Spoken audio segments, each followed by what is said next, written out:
Hi, my name is Annette.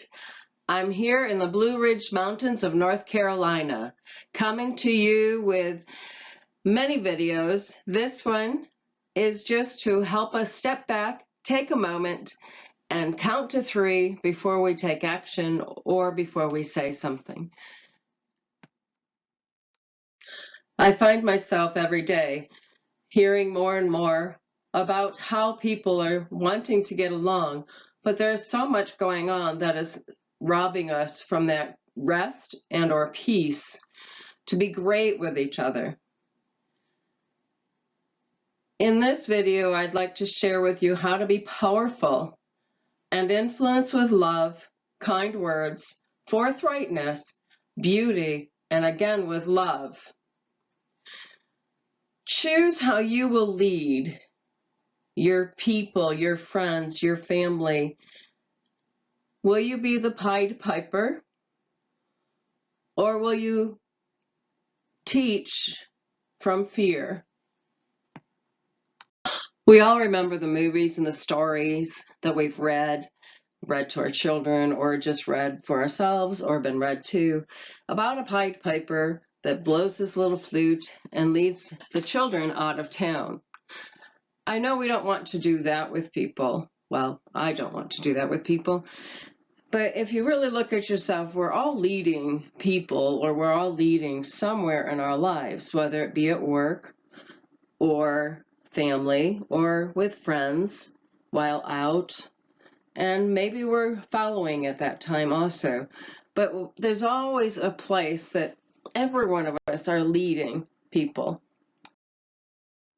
Respectfully or respectively, we do all have a position in life where we need to bring or sway a person's ideals, or we can sway their ideals to a negative situation or in a negative way.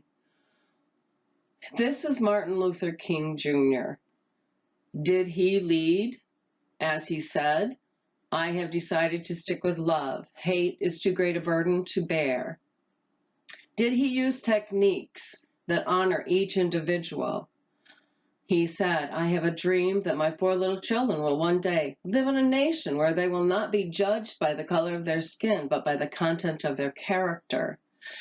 In all that I know, he led in a peaceful manner. He taught his people or people to stand for their rights and yet do it in such a manner that was love, not hate. So we can lead with love, kindness, kind words, or we could bully. When we bully, it's an insult to others. If we encroach our wants and our thoughts on others through bullying and force, that for the other person can lead to depression, self-harm, eating disorders, suicidal thoughts, and even suicide, because it's eliminating the self-confidence that another person might have if you are bullying. So which do you want to do? Do you want to lead with love or lead as a bully? We can convince by force. People often do. Silencing each other, hurting each other physically, abusing each other through words of threats and scare techniques. We can convince by force through manipulation and fear motivation with words like we see here, get the F out of bed. Unhelpful words like irrelevant, calling a person insignificant, calling them worthless, unimportant, useless, incompetent. Or we can say words that build up. You are relevant, beneficial to me, significant, and you are helpful. You are important to me. I value you. You are invaluable. You can motivate by fear and you can motivate by reward, but both those methods are only temporary. The only lasting thing is self-motivation. Back to leading people. Can we lead people in a manner that is not by force through convincing by fact, experience, or scientific proof? Convincing people is difficult, Robert Brault says. Sometimes, as practice for trying to convince myself that God exists, I try to convince my shadow that the sun exists. Convincing people that they are wrong is very difficult. Giving them the means to do what they're already doing a little bit better is much easier. Helping them to see through caressing, verbal caressing, or kindness, it's going to be more easily entreated to hear what you have to say if there is kindness in the background. There are always genetics involved in how people hear. There are always illnesses or the moment in time, the frustrations they might be in, the stresses they might be under, that are going to keep it from being easy to convince somebody to want what you want them to want, or to want even what you think they should want. Myths or facts. We've got many variables that we have to work with people. Convincing by force has been a real thing around the world, human to human. And I really believe there is another way. Convince, if you must, using fact, experience, scientific, or mathematical proof, but not by force. So, in leading people and or helping people, or even living with someone or working with someone, accepting their opposing views and their different perspective is probably the only way we can go to be able to get to the point of love or kindness. There is my way, what I like to do, what I want, where I want to go in my life, where my head spends time. And there is your way. There is their way. There is their wants and their desires. We can point fingers. We can say that the peg goes in the circle, or if the peg happens to be able to fit in the square, it's still truth that it fits in the square. It's just not a perfect lineup. Understanding opposing viewpoints by looking at the context of the moment, the person, the subject matter, can all be worked with if we set up pros and cons for decision making. Again, we need to be open to opposing views. Right and wrong can be opposites for each other. As in this cartoon, the number 6 is also a number 9, depending on where you're looking at it from. In my opinion, force is not leading. I do have a link here you can go to for another video. Child abuse is force. Adult abuse is forcing. Elder abuse is force. We need to stop abuse. Cooperation influence. In the 1970s, Sesame Street was a beginning of a new era of motivation via joy and fun for education and cooperation.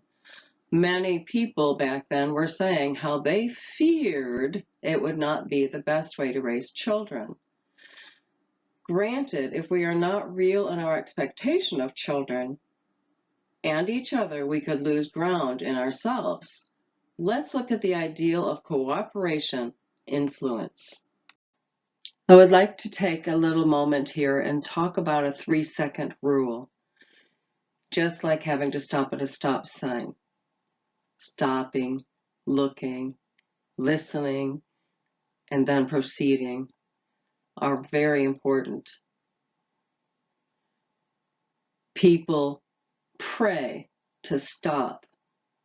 Think about it for a minute. Praying for their food or praying for a moment, it gets you to stop and think and get quiet.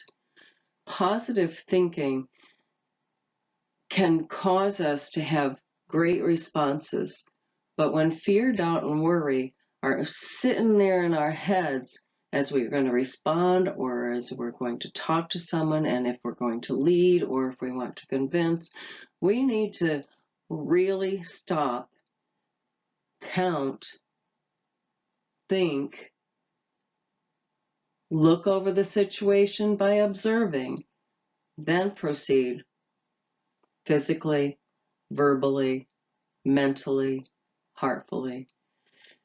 As a diver up 20 or 50 feet in the air, before he goes off that diving board, he stops, he thinks, he looks and observes, and then he proceeds to go off the edge. We need to have the power of thinking strategies for outstanding leaders, to be an outstanding leader. If you would like to go to a movie clip from After Earth, the father tells the son, take a knee. You can go see that on YouTube with this link.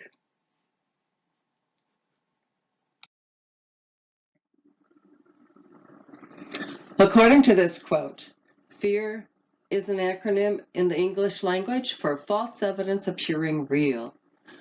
F-E-A-R, false evidence appearing real.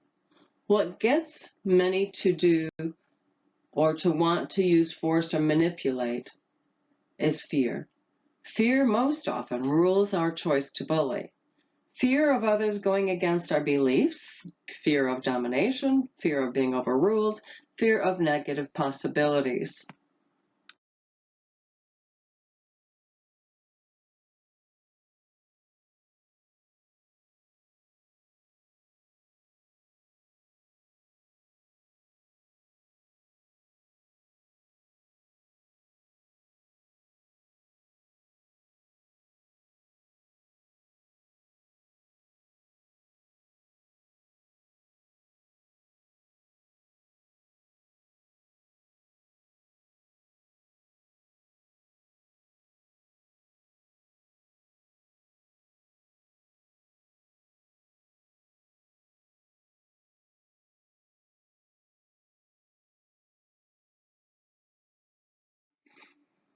Therefore, we can lead or force, like Martin Luther King versus Hitler. Be an abusive spouse or learn clear, concise communication and abuse the child or teach the child. It is the reactionary behavior that lures one into teaching by force, fear, and manipulation, wanting one's own way, not liking the other person's choice. All words are manipulation in some respect, but one way can be honored as positive influence and the other gaining your army to get them on your side via fast talk, fear, and if those do not work, force is reactionary behavior.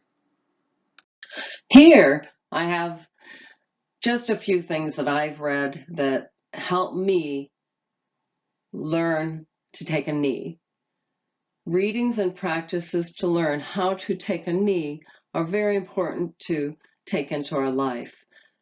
One of the books that I've read is The Greatest Miracle in the World. Og Mandino is the name of the gentleman that has many, many books out there. They're light reading, and Greatest Secret in the World, just things to help influence a person to be better and kinder and know how to take a knee or take a way into someone else's life without force. The Power of Now teaches us how to be right now, right now, right now, rather than in our past that has hurt us and damaged our thinking, and it makes us fear the future, and there's things that are happening that make us fear the future, and Eckhart Tolle talks about how to stay in the power of now.